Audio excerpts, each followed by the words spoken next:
I remember Mhm. that feeling of like, man, I really want to talk about something that hurt me, but if I do, I'm going to ruin the day. So maybe I won't bring it up today. Maybe I'll bring it up tomorrow. But if tomorrow's a good day, I won't. And you end up just in this loop. Like there's never a good time to bring it up because if they're in a good mood, you don't want to ruin it. And if they're in a bad mood, you don't want to make it worse. So Stronger than before. So I'm here with Jackie Faber of Finding Authenticity, known across social media platforms as JFab. And I found your account maybe about a year and a bit ago. And what I loved about it was that you use these real life examples of emotional abuse to highlight to people that they could be in an emotionally abusive relationship. I had no idea when I was in my own relationship that I was being abused. And I always see your account and I'm like, where were you, a decade ago to have highlighted these things? Because don't you find on your page that you see so many people just not know what abuse actually is? absolutely. And I didn't know either. It wasn't until I got out and I started doing my own research and reading, I watched all the TikTok videos. I searched, psychology today and I did all of the readings, but none of it really resonated because it's so generic. And so, I'm such a literal person. Like I literally take words and I look up the exact definition. Okay, what is the exact definition of this word? Because I think so often we use like a lot of mental shortcuts with our brain that we interchange a lot of words or whatever. And so I just found that all of it was so vague. And so when I started really digging into each abuse tactic and what it actually meant, holy shit, is there so much emotional abuse in our culture, in society. We just normalize all of it. So I wanted to get very clear. I wanted to give very clear examples because I had no idea I was being emotionally abused. And I wanted to be able to share my experiences with others so that they could start to open their eyes too. I love that. I know for me, I rationalized a lot of the things that were abusive. And I noticed this, especially on YouTube. I don't know why, see sort of different styles of comments across the platforms. I see a lot on YouTube of this whole like women make up that they're being abused. Nothing bad Mhm. is really happening, but you're just sort of calling everything abuse blindly. The Mhm. truth is, like, emotional abuse is that sort of devaluation and constant criticism and gaslighting you. And emotional abuse and psychological abuse kind of, Go I hand find in them hand. difficult to separate, right? They really do, Mhm. like presence. Because it's Um, all that criticism that makes you doubt yourself, right? right. You doubt even that it's abuse. And I know, this concept of like keeping it quiet or solving it by yourself. This is relationship advice that really doesn't apply to abusive relationships. But I find that the most difficult thing is that you don't know that you're in an abusive relationship. So you're following advice, not realizing, well, this wouldn't apply to abuse. You think it's not. You think Mhm. it's a bad day, it's a bad mood, it's trauma, but maybe I should ask, what are some of the earlier signs where you started to notice something was off, even if you didn't pinpoint it as abuse? I think it's just the constant dismissal of your feelings, like when you're trying to like bring up how you feel about something, I noticed now in hindsight that it starts with like just a casual, oh, I didn't mean it like that. Like, you kind of took it the wrong way or whatever. And then it sort of slowly progresses eventually to I'm the problem. Like I'm the one that is I'm overreacting and when are you just going to let this stuff go? And it's progresses so slowly over time that you don't even know what's happening, but it's the dismissal. Like in healthy relationships, you should be able to share your hurts, your feelings, your fears with your partner, and there is zero deflection, there is zero dismissal, there is zero invalidation, zero. But in these relationships, they constantly feel like they're being attacked whenever you share your feelings, and so they immediately dismiss you, right? So Yeah. I think that is such an early warning sign. Like if you do not feel safe to share your hurts, your upsets, your feelings, then there is a good indicator that you are in an emotionally abusive relationship. I am picturing how an abuser would take what you just said and flip that. And I think Mm. maybe that's even kind of like a good example of, so what you're saying is, and I'm, being kind of cheeky here, like devil's Being the advocate, but abuser, so what you're saying yeah. is if you're having all your like whiny woman emotions, that a man not caring, and I know it's not always gendered here, right? But I know that your experience was with a man and so was mine. But because he doesn't just care about every feeling you have, suddenly he's abusive. I can hear how my own abuser would Absolutely. flip that. Like, your Yeah. feelings are ridiculous. Yeah. Yeah, But absolutely, they will flip it. that's the dismissiveness right That is there. exactly, that's a prime example of the dismissiveness. And like I said, in healthy relationships, there is space. There is a safe space to share. So anytime somebody comes in and says, it's not safe for you to share, right? In any kind of capacity, then is the indicator that there is emotional abuse going on. Yeah. And I think the way that you kind of even phrase that is like, that's one of the early warning signs, because Mhm. how do you start to see it? Well, there's this, and you can't see it, but there's this It's sort a of feeling. feeling of, and I have to admit, I never thought about safety as emotional safety until I was, in this realm. But that feeling of like, I can't bring up my feelings because it's going to make that person upset. It's going to ruin the Mhm. day. I remember Mhm. that feeling of like, man, I really want to talk about something that hurt me, but if I do, I'm going to ruin the day. So maybe I won't bring it up today. Maybe I'll bring it up tomorrow. But if tomorrow's a good day, I I'm won't not gonna bring it bring it up up when it's already anyways. bad. Yeah. Yeah, and you end up just in this loop. Like there's never a good time to bring it up because if they're in a good mood, you don't want to ruin it. And if they're in a bad mood, you don't want to make it worse. So there never is a good time to bring anything up because it'll just end up in you know that it'll just end up in some sort of either explosion, like big explosive moment, abusive incident, or you'll just get invalidated again and again and again and again. And that's like invalidation is such a huge social problem, a huge social problem. I so agree with that. I mean, it's such a learned behavior, and it's so difficult for many people, not just narcissistic people or abusers, but people to just hear what you say and just hold space for you. That sounds really hard, Jackie, instead of, you know, I don't know why you feel that way. And I know sometimes, we can phrase things that maybe, could be better, that you're not making your partner feel attacked. But there are people, narcissistic people, who doesn't matter how you say it. They will perceive what you're saying as an attack. That's their own defense mechanism. And I know we often want to help them, but at the end of the day, my belief is we really need to focus on ourselves. So if Mhm. you start to feel that, emotional, that lack of emotional safety, you feel like you're constantly being dismissed, like your feelings don't matter. There's definitely gaslighting and manipulation happening, and you hear a lot of the like, you're just being sensitive, and I can't care about every single one of your feelings.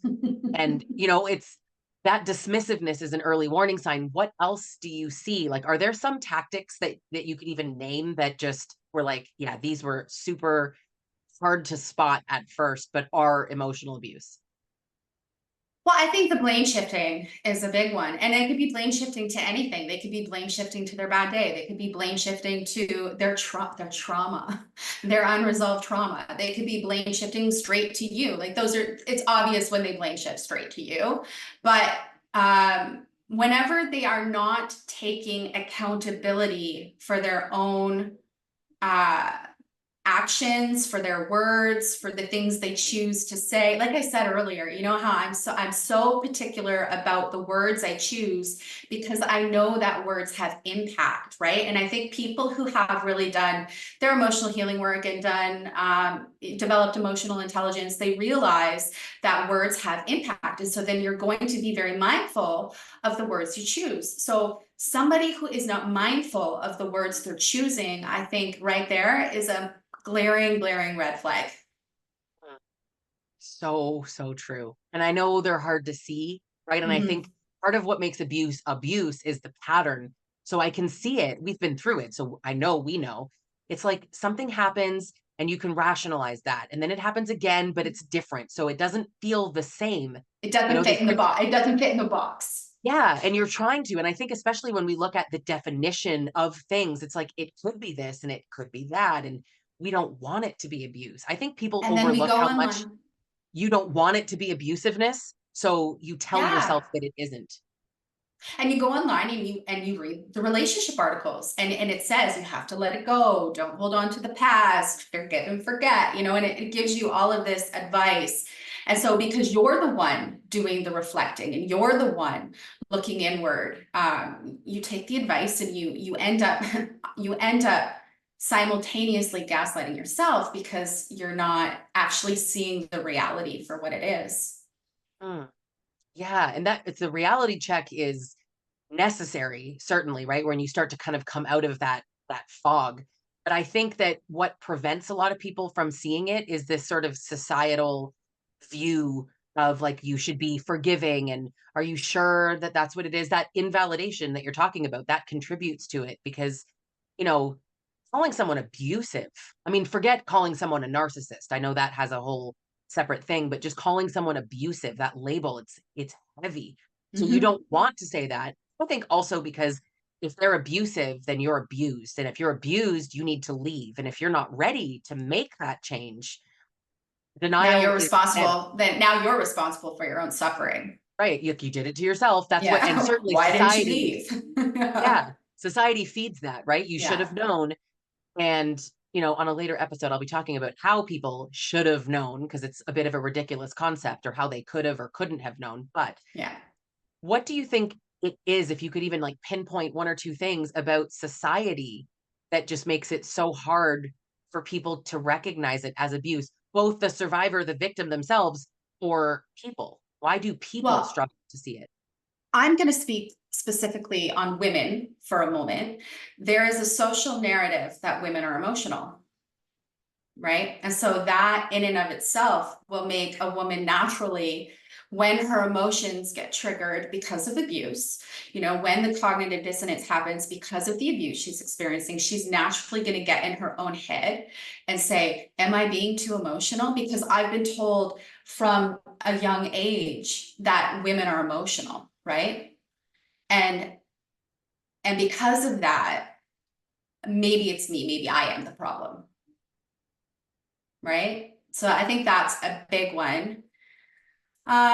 Another reason why people have such a hard time identifying it, I think you labeled it earlier, like nobody wants to be seen as the weak person that fell for abuse. When I met my ex, I was doing my master's degree in counseling psychology. So how does somebody doing a master's degree in counseling psychology um, fall for a narcissistic person, right? Well, I didn't know what the fucking narcissist was. How am I supposed to be able to spot narcissism or abuse in other people when I don't even know what that is, right?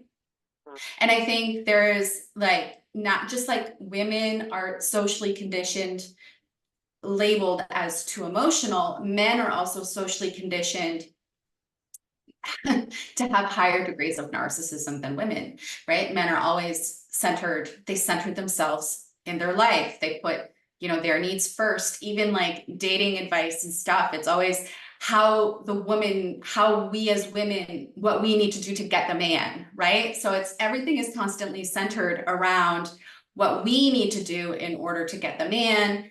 And because of that, I think there is this learned degree of narcissism that a lot of men have.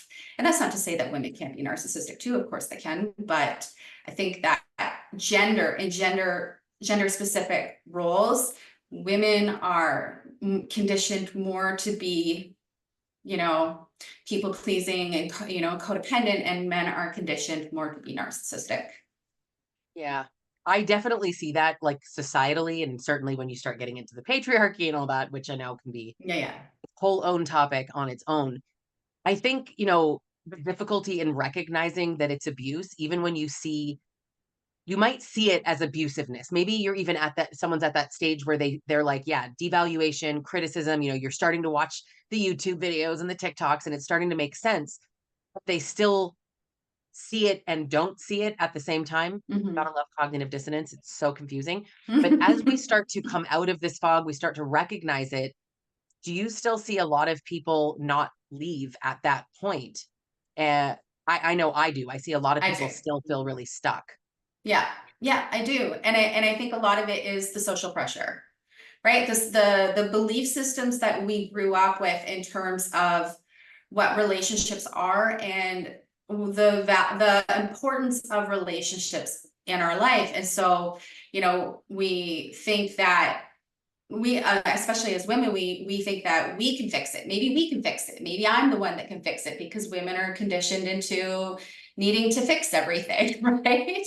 So I think the biggest reason that people stay, the biggest reason that people have a hard time is the stories in their head, the belief and value systems they've been conditioned into, and which includes what is labeled as abuse. There is so much abuse in society, in government systems and education systems, and in all of society, that it happens so often, we accept it as normal. Which is sad because what I'm hearing you say is abuse has become normal rather than, oh, we're just labeling everything abuse now. It's so normalized that people are like, is Yeah, that not being gaslit? Is that, that it yeah, should be normal? Isn't everyone doing it? No, not everyone. And even if too many people engage in it, that doesn't make it okay, right? yeah, It's still yeah. bad. It's still harmful. But I do see this really big prevalence of abusiveness, and then people kind of like, oh, another woman calling her ex a narcissist, or there's a video that I'm thinking of, and it wasn't my video, though I stitched it or duetted it and put it on YouTube, in fact.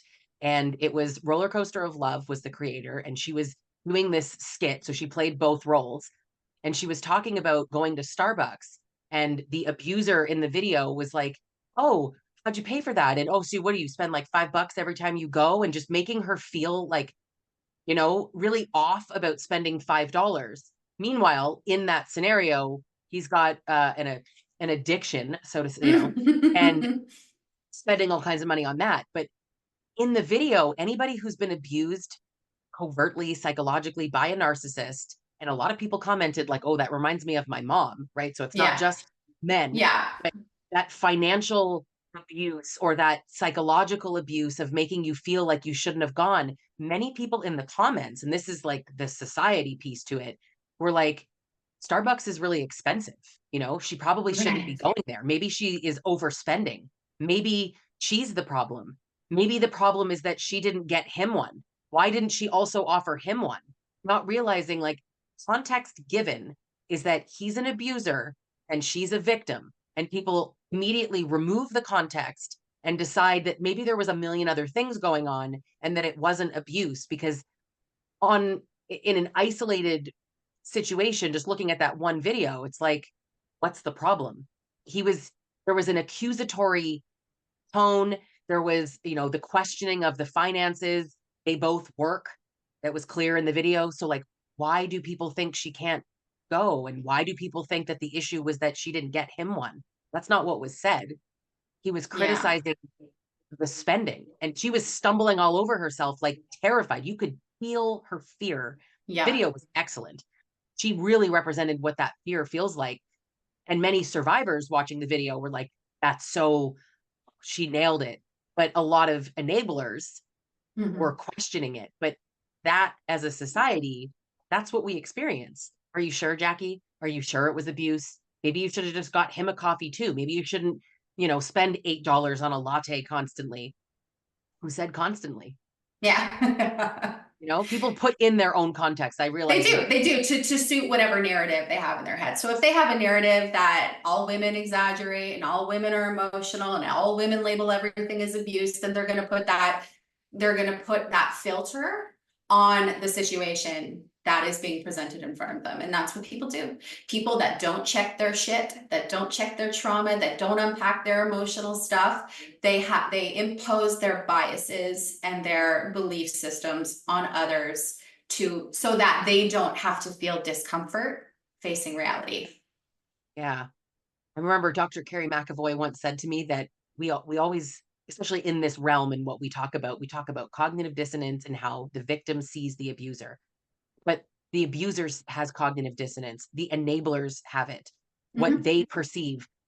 Your average man, not even abusive, but just your average man may hold some misogynistic beliefs that, women are emotional, or like women leave their husbands for no reason, when the reason is because she was ignored for decades or emotionally abandoned or abused. But to them, it's like that's not a good enough reason. That's their Mm-hmm. belief. So then Mm-hmm. they will continue the narrative of women just make this up and it's not really happening, which only gaslights the victims and enables the abuse. It's such a It's catch 22. the fourth pillar of abuse, right? No accountability, no Mhm. accountability. And it doesn't just happen from the abuser not taking accountability. It happens from society not taking accountability either, and perpetuating the faulty narratives and the false stories and the false belief systems, right? We really got to dig into what are my belief systems? Are they rooted in logic, or are they rooted in cognitive, are they rooted in cognitive distortions? Are they rooted in logical fallacies? Because that is really, really important on whether or not your belief system is going to align with, equality and fairness and respect, or if your belief system is going to align with entitlement, expectation of submission, objectification, right? Mm. Yeah. Oh, so tell me, what do you tell people in your coaching practice? What do you tell people they need to do to get themselves out of this, to start really recognizing it and facing it? The biggest thing I suggest is that whenever a thought crosses their mind, to stop for a minute and ask themselves, is this mine? Did I come up with this thought, this belief, this idea, or did somebody possibly put it in my head? Is it the voice of somebody else around me?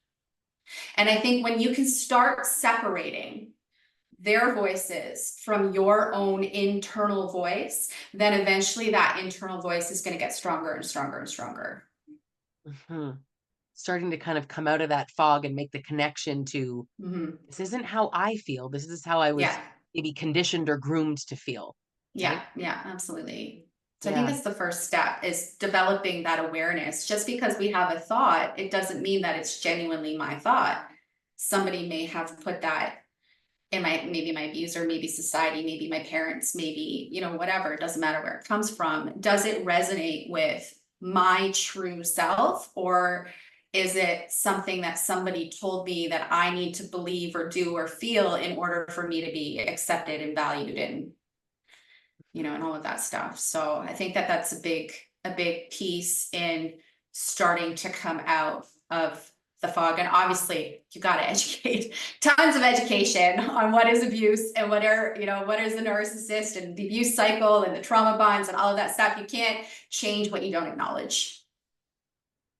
Can't change what you don't acknowledge. That's so true. I hear people all the time say, like, I love this person. And I will push back or question, they'll describe it, we'll talk, and I'm seeing that it's a trauma bond.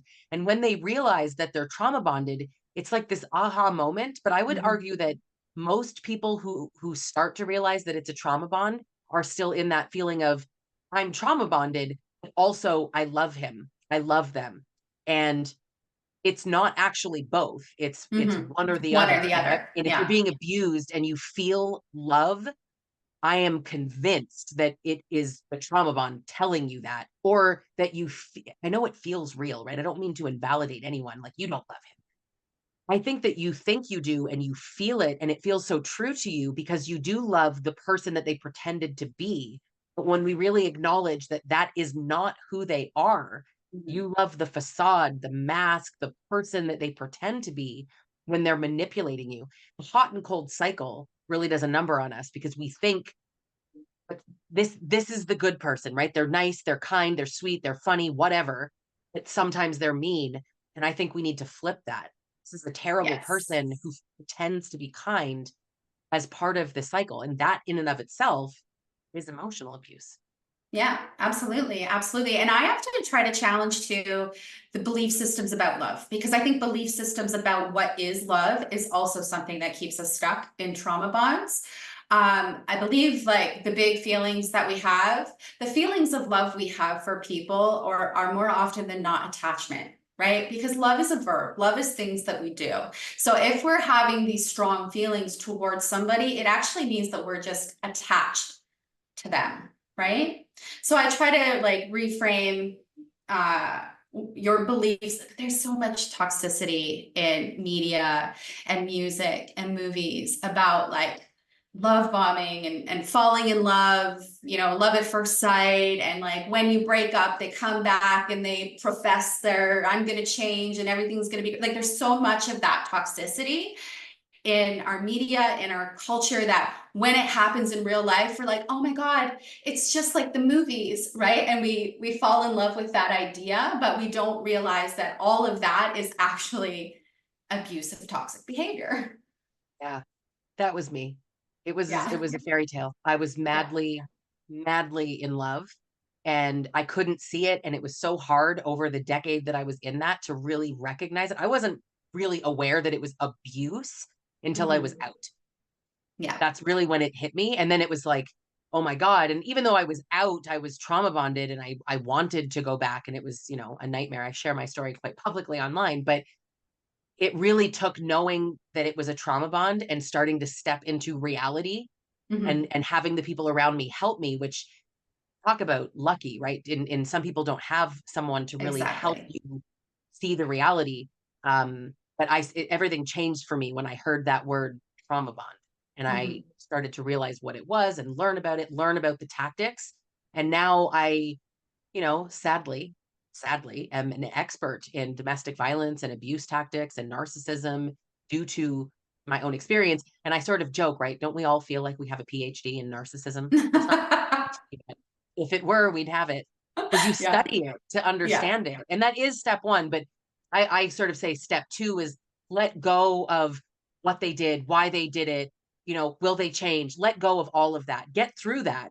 Do that first, and then let it go and start to do the work on yourself. On yourself, absolutely. I'm of the same position. Like I think that there's a piece of us that needs to understand it, because the reason, like for me, the reason the trauma bond is so powerful is because it touches all of our like unprocessed abandonment trauma, and it activates that. And so that's why it feels so strong and so powerful, because we have, you know, I don't know, 30 years of abandonment trauma behind this one person. And we think it's this person that is bringing us all of those feelings, when really it's decades of unprocessed abandonment trauma. And so you need to understand what narcissism is and abuse and all of that stuff. You need to educate yourself, because you need to realize and come to accept that you were not the cause of the abuse, which is what they convince you are.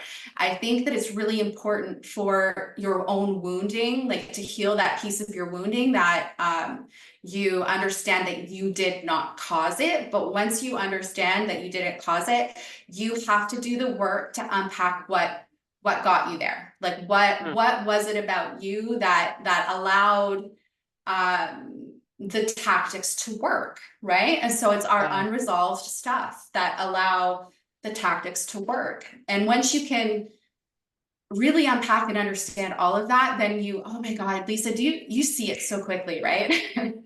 You see abuse, you see like somebody just has to write like 5 words in you're like, my I know that. comment Yeah, section. And I'm yeah. You're like, like, I know who block. you are. Yeah, block that person immediately. I Yeah. think, yeah, it's. I always that I want to kind of close off by saying that when we talk about like doing the work and facing what got you there, and you know, I always ask people, why did you stay? But I say immediately, I'm not asking you like, why did you stay? It's, Yeah. why did you stay? Yeah. Tell me, you were afraid. What were you afraid of? I get it. Like I hear it with compassion, and I'm asking from curiosity to help you understand, what is Hmm. it? What's the thing that they were seemingly giving you? Because I also want to help people connect to their unmet need. You Yeah. know, it's not you should have left or you should have known or why did you stay, as if it's some easy decision to leave. You have to change your whole life and uproot everything, turn your life upside down most often to actually Yeah. leave. So really it's just about looking inwardly without blame and shame, Yeah. without looking at yourself harshly. But I think, and again, Dr. Terry McAvoy said this to me, we forget what it's like to not know what we know now. So when Hmm. you are like, it's so obvious he was gaslighting you and dog whistling you and triangulating you and devaluing. What if you didn't know any of those words? Do you Yeah. remember when you had no idea what that was? Now that Yeah. you know, it's obvious, but you didn't know. So I encourage that compassion at oneself when you're looking back to Yeah. remember you can't avoid something you don't know exists. Exactly what I said. Like I was studying to do my master's in counseling psychology. So how did I fall? I get asked all the time, how did you fall for it? I didn't know. I didn't know what abuse was. I didn't know what narcissism was. I didn't know the tactics, right? So again, when people say, how could you fall for it? Why did you stay for so long? Yada, yada, yada. It's very insensitive. It lacks complete empathy for people who have actually been in the experience because you only know what you know when you know it, right? Yeah. So I We think can't that, we yeah, can't we just punish people for protect that. ourselves if we don't know. So that kind of goes back to what we were saying about the education piece. You have to Mhm. educate yourself to be aware of this. And I think, to be fair, that's what we're doing online. You know, we Yes. have these platforms, we're educating people, we're connecting. I see in your comment sections and in my own people going like, "I get it. Oh my God, this is happening to me." So many people have said to me, this is like humble brag, right? But like, you've saved me. And I'm Mhm. glad. I'm so happy that Mhm. whatever happened to me, I can use that experience to help other people see more clearly what's going on because we're blind until Mhm. somebody, you know, Lee Hammock said this, you flip on the light switch and Mhm. then all of a sudden you're like, wait a second, this is all very uncomfortable and unsafe. And, you know, you realize it's abuse, you realize it's a trauma bond. And that's when you can really start the work once Yeah. you start recognizing it all. So, any final thoughts? What do you kind of tell people who are really just struggling? I try to encourage them to just start taking some time every day to focus on themselves.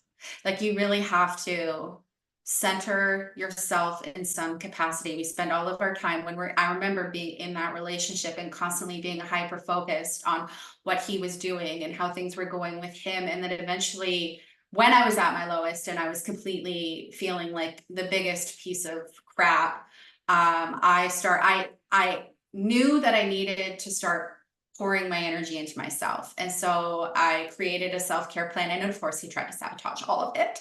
But I started focusing my energy on myself. I started centering, things that I could do that would make me feel good about me.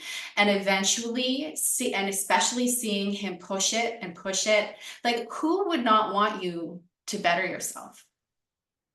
A narcissist, an Ask abuser. yourself why your partner does not Yeah. want you to seek therapy or to see your friends or to Mhm. have a life, right? I think they feel very threatened by these external factors that might Influence highlight the you. fact that you're being abused. It's why they also say like, don't talk shit about me to your friends and family because they don't want people to know what's going on. And I think that's also evidence that something is going on that they don't want Mhm. people to know about, which also Mhm. to me proves they know what they're doing. They're doing, Otherwise, they yeah. wouldn't even think to hide it.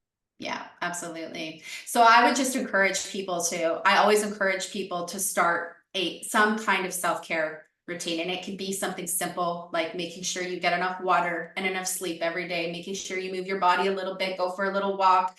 It could be writing in a journal, it could be anything. If you can't have a journal because they go through your journals, then put some notes in the phone or something, right? Do something so that you are focusing on your inner voice because it's going to end up being your inner voice, your true inner voice that comes out that is going to help get you out of the cycle and the trauma bond and all of that stuff.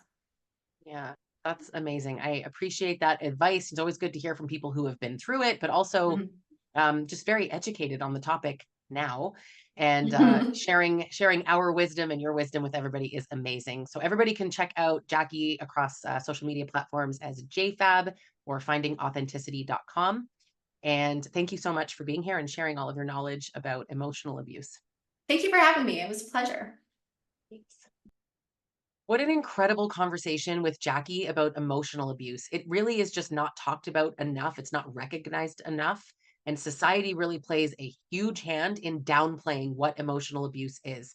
Now, if you're looking to heal from a relationship like this, whether you're in or out, but you feel like you're stuck, you feel like you can't move on, I really encourage you to check out the Trauma Bond Recovery course. In the first section, you're going to learn about the clarity and education, trauma bonding, cognitive dissonance, and learn skills how to resolve those feelings and really understand what's going on. It'll outline a lot of the abuse tactics like emotional abuse and dog whistling and a lot of the terms that we talked about in today's episode. But in section 2, you're going to learn about yourself, learn the stress tolerance skills and coping skills, your unmet needs. And then in section 3, that's where the magic happens. You're going to learn all about self love, rebuilding yourself, rebuilding financial independence. Trauma Bond Recovery course is a full scope program that will help you exit the relationship if you're still in it. But even if you're out, it will really help you connect with yourself and be able to make that shift to finally let it go and move on. If you really enjoyed today's episode, please click subscribe, and we will see you again on my channel for the next episode. than before.